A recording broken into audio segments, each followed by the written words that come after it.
जय श्री कृष्णा दोस्तों, पारुल धर्म स्टोरी में आपका स्वागत है।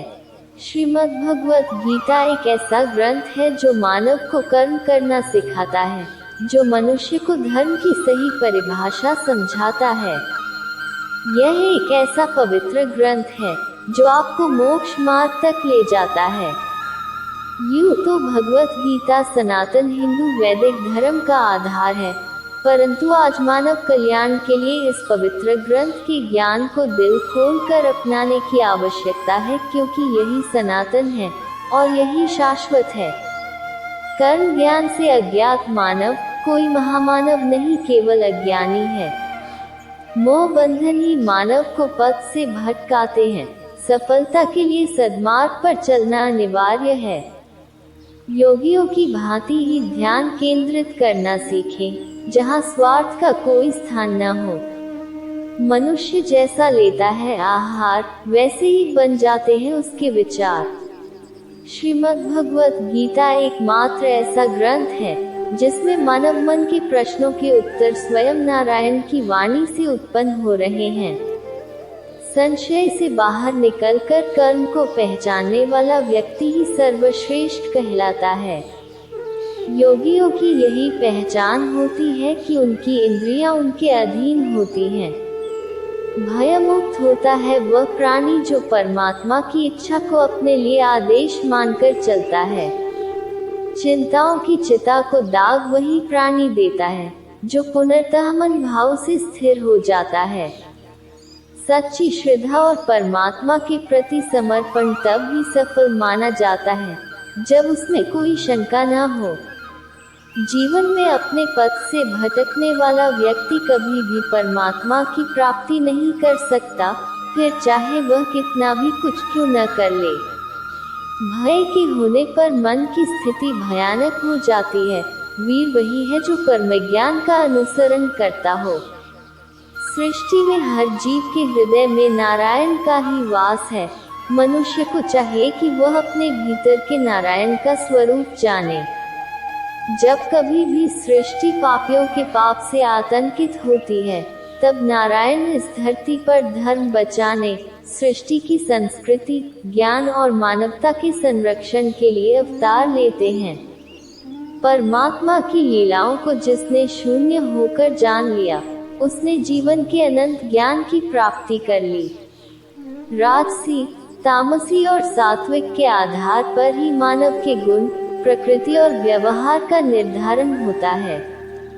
जीवन का एक ही सार होता है, श्रीमद् भागवत गीता।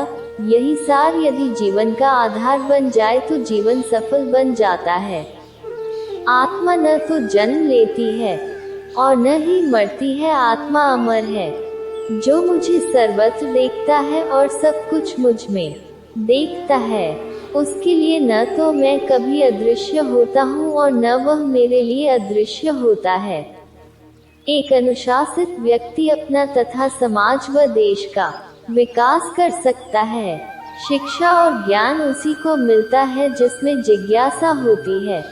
मनुष्य को जीवन की चुनौतियों से भागना नहीं चाहिए और न ही भाग्य और ईश्वर की इच्छा जैसे बहानों का प्रयोग करना चाहिए।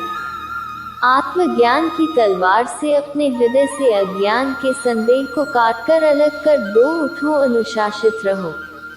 अच्छे कर्म करने के बावजूद भी लोग केवल आपकी बुराइयां ही याद रखेंगे। इसलिए लोग क्या कहते हैं इस पर ध्यान मत दो, तुम अपना कर्म करते रहो।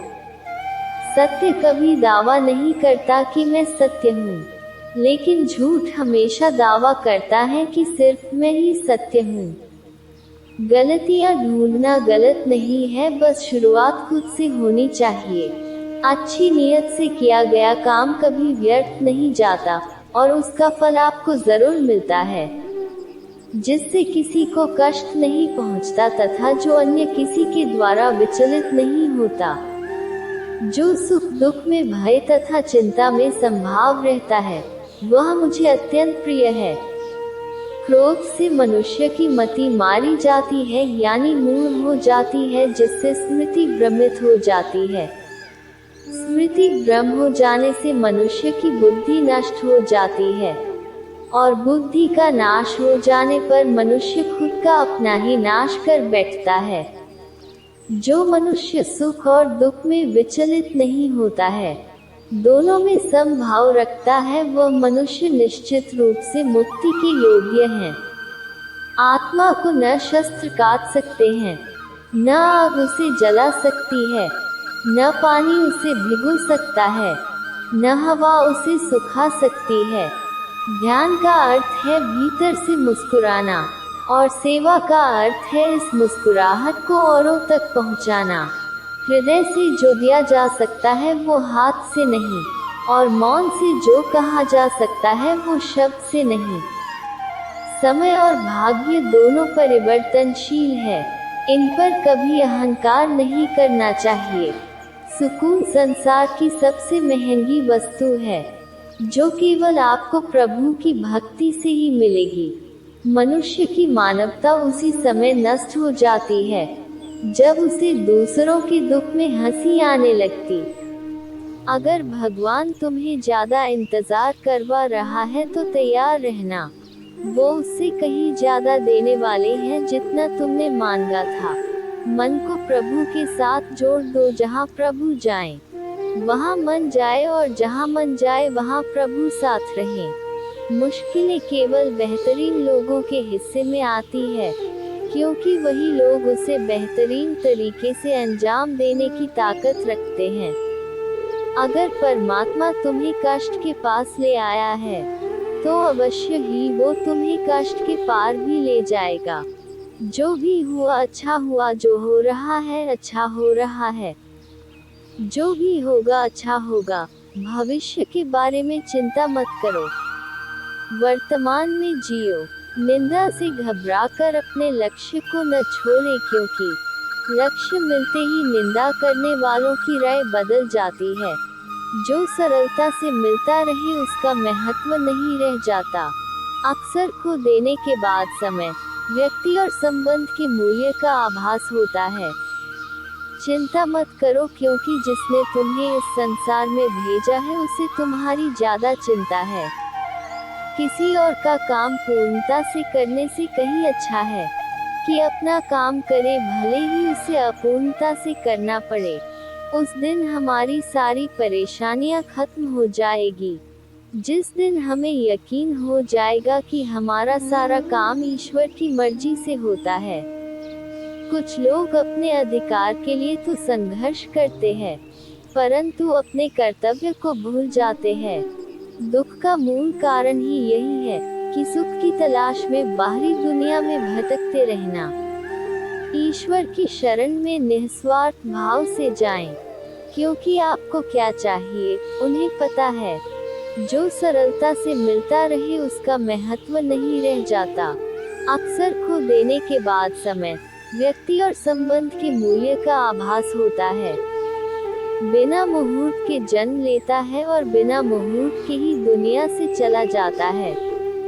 फिर भी इंसान अच्छे मुहूर्त के पीछे भागता रहता है। अगर विचार हमारे अच्छे हो और व्यवहार हमारे सच्चे हो तो कोई भी कार्य बुरा नहीं हो सकता। अगर आप क्रोध के समय थोड़ा सा धैर्य रख ले तो आप कम से कम 100 दुख भरे दिनों से बच सकते हैं। जीवन में सब कुछ खत्म होने जैसा कुछ भी नहीं होता। हमेशा एक नई शुरुआत हमारा इंतजार कर रही होती है। यदि तुम्हारे अंदर खुद को बदलने की ताकत नहीं है, तो तुम्हारा कोई अधिकार नहीं कि तुम भगवान या भाग्य को दोष दो। समय जब पलटता है तो सब कुछ पलट देता है, इसलिए अच्छे समय में घमंड ना रखे और बुरे वक्त में सब्र रखना ना छोड़े। जय श्री कृष्णा।